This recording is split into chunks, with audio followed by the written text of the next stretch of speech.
नमामि देवं सकलार्थकं तं सुवर्णवर्णं भुजगोपवीतं गजाननं भास्करमेकदन्तं लम्बोदरं वारिभवासनं च केयूरिणं हारकिरीटजुष्टं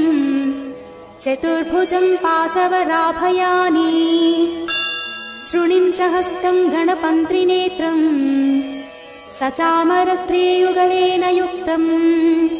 षडक्षरात्मानमनल्पभूषं मुनीश्वरैर्भार्गवपूर्वकैश्च संसेवितं देवमनाथकल्पं रूपं मनोज्ञं शरणं प्रपद्ये वेदान्तवेद्यं जगतामधीशं देवादिवन्द्यं सुकृतैकगम्यं स्तम्भे रमास्यं ननु चन्द्रचूडं विनायकं तं